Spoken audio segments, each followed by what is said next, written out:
Hi, today we have with us Mr. Rahul Munjal, the founder and managing director of Hero Future Energies. Welcome, sir. The government is talking a lot about renewable energy and there's a lot of push, a lot of emphasis.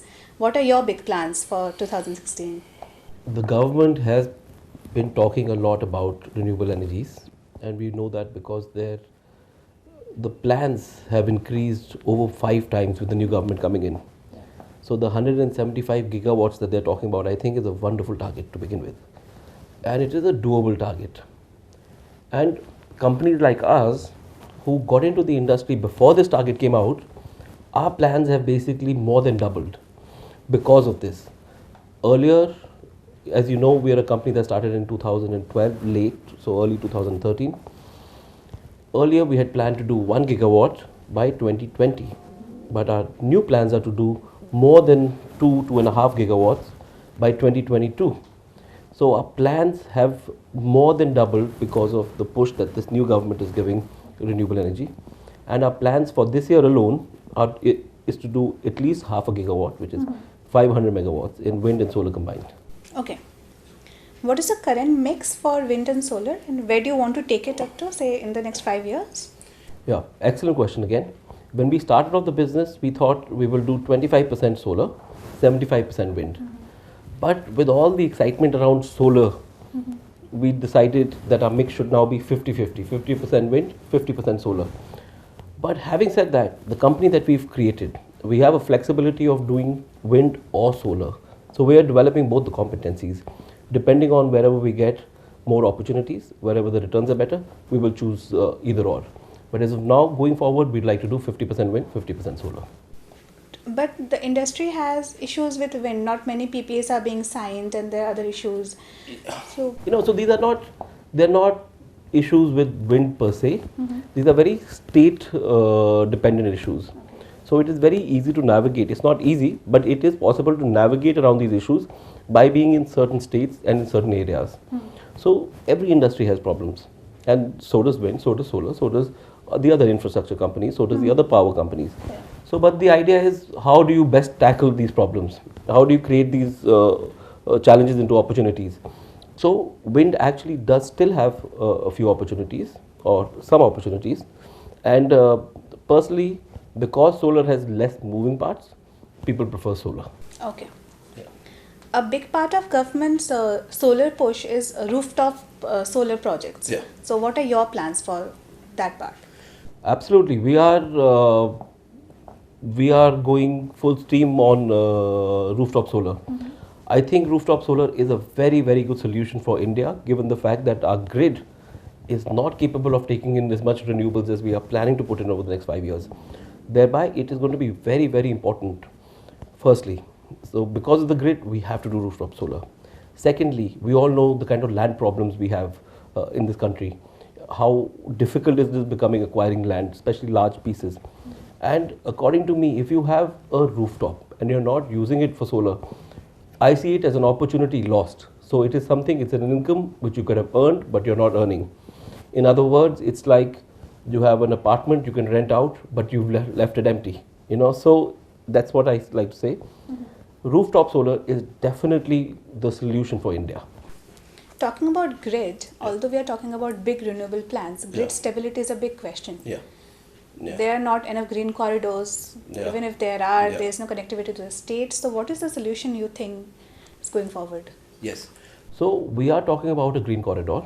The government has made some efforts as to, so basically this is not an India problem, this is a worldwide problem. If you take the grid, map out the grid on any map, any part of the world, and you make another map where you put on where all the wind and solar resources are, they will never synergize, right? Because wind and solar resources are typically in far-flung areas where the land is cheap and there is not enough habitation. So the grid typically has never gone there. So that's a problem for the rest of it's a world problem. Okay. And now coming back to India, in India we have the same problem. So while government has got money from a lot of international bodies, they've invested over $2 billion and there are plans to invest more. But I think, honestly speaking, we need to invest far more than what the plans are. With the money and with the current plans that they're talking about, we will be able to take care of a few, or maybe 20 or 30 or 40% of the grid problems, but not the entire problem. So it will remain a challenge. Okay. Talking about investments, what are the company's plans to invest, say, in solar and wind that you said you will have a 50-50 mix? Yeah. So, as you know, every megawatt is close to $1 million. Yeah. It's a little lesser now, especially in solar. It's close to $800,000. But ballpark, if you say $1 million, and if we plan to do, at least 2 gigawatt in the next 5 years. So that's the number of $1 million we plan to spend. So that's a lot of money, yeah.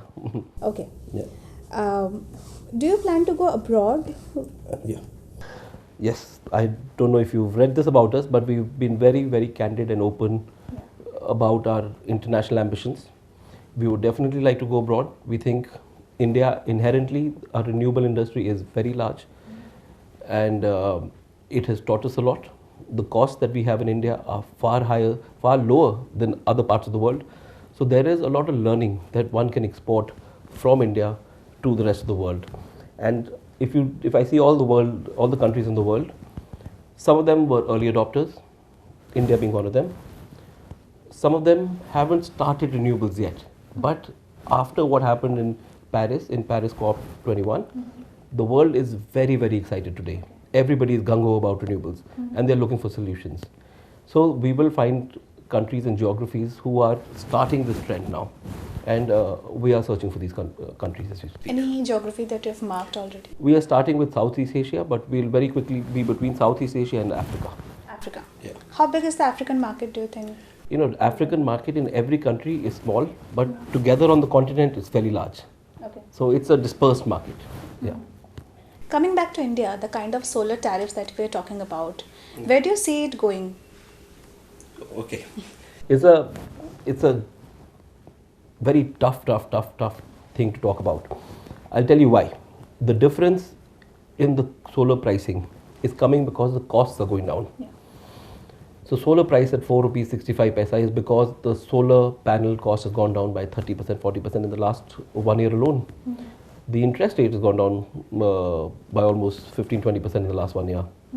The balance of system cost has gone down by 25 to 30% in the last 1 year. So the costs have gone down.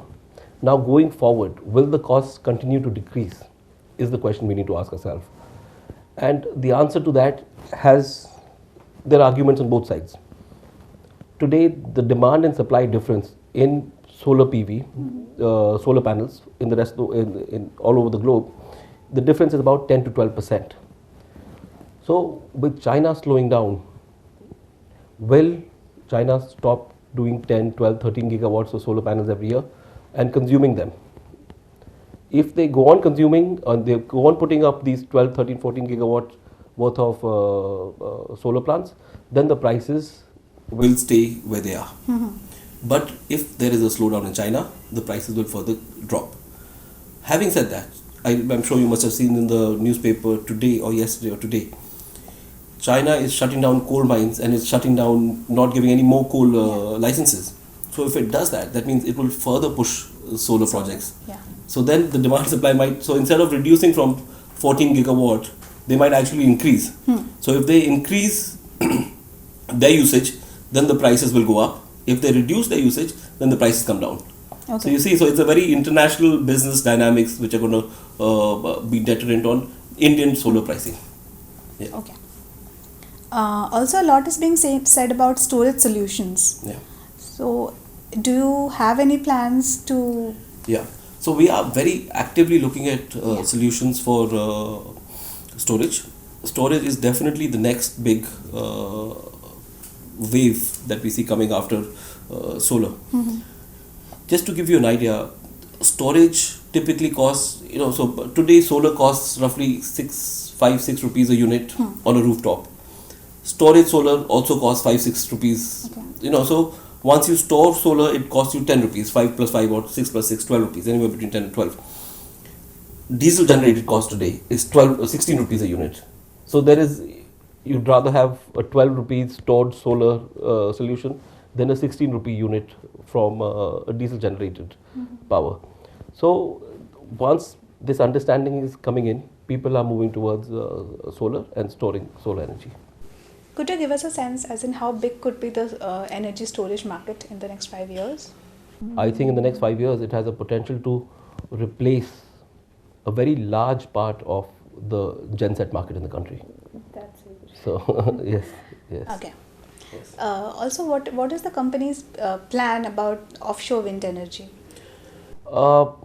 We are keenly looking at it, but as of now, it seems extremely complicated, and the returns don't seem viable. But so today the government has problems paying 5 rupees a unit. Offshore is going to be 12 rupees a unit. So I don't think till the cost in offshore come down, there is some tremendous change in technology. I don't think offshore will be possible in India. At least it won't be economically viable in India. What are your next projects that are in the pipeline that could come up? Yeah. So this year itself, in the next 2 or 3 months, we have a 100 megawatt project going live in Madhya Pradesh. Okay. We have a 30 to 40 megawatt project going live in Zahirabad in Telangana. We have 100 megawatts of solar going live. So there are projects all across the country. There is stuff happening here. Any new projects that would be willing to bid for? We are bidding all the time. We are, and nowadays I call it's a season of festive season is stopped, and the next season is season of solar bidding. Every second day there is a solar bid happening. Yeah. Okay. Yeah. It's almost become difficult to keep a track now.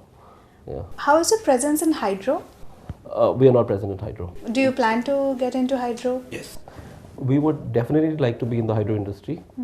Although having said that, we will not do hydro greenfield. It takes 6 to 7 years and it has a lot of pain. Okay. So we are looking at acquisitions, but we've not found anything so far. You are not even in talks with anybody? Nothing meaningful, no. Okay. Yeah. Finally, the budget is coming, so any expectation you have from the government? Of course, this is going to be the dream budget. It has to be, right? So when the budget is coming, everybody gets super optimistic. It's like 1st of Jan. Everybody's optimistic, things are going to change. So let's hope this year we do see some things which, although there has been a lot of work which has been done in the last 2 years, I think, with this new government. But maybe this is the magic budget that we're all waiting for. The government spends are already increased. Maybe they increase further. In our industry, at least, I'm not looking for any handouts. We don't want any. We're okay. The industry in itself is capable of standing on its own feet. So, having said that, we're just looking to make sure it's a good, stable, growth-oriented budget. But would you look for a little more clarity when it comes to renewable investments, because a lot of investors are still confused as in what the government exactly wants?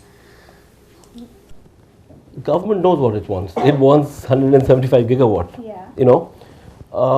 I'm not sure why investors would not know what they want, because if you see last year in India we had 1 gigawatt of solar and 2.5 gigawatts of wind, so 3.5 gigawatts, right? This year we're going to do at least 5 gigawatts of solar, 6 gigawatts of solar, and 3 gigawatts of wind. So we're going to go up to 8, right? So it's a 100% jump. And in solar alone, it's a 500% jump. And next year, solar is going to be 10 gigawatt. And then what I'm talking about is executed projects on the ground, not under execution. Under execution is a lot more. So, if that's the space the industry is growing at. So I think the government is doing something which is right. And of course, putting on a CEO's or MD's hat, the GBI that is there, it can carry on for another 2 years. It's always welcome. Yeah. Great. That's all for today. Thank you for joining us. Thank you. Thank you.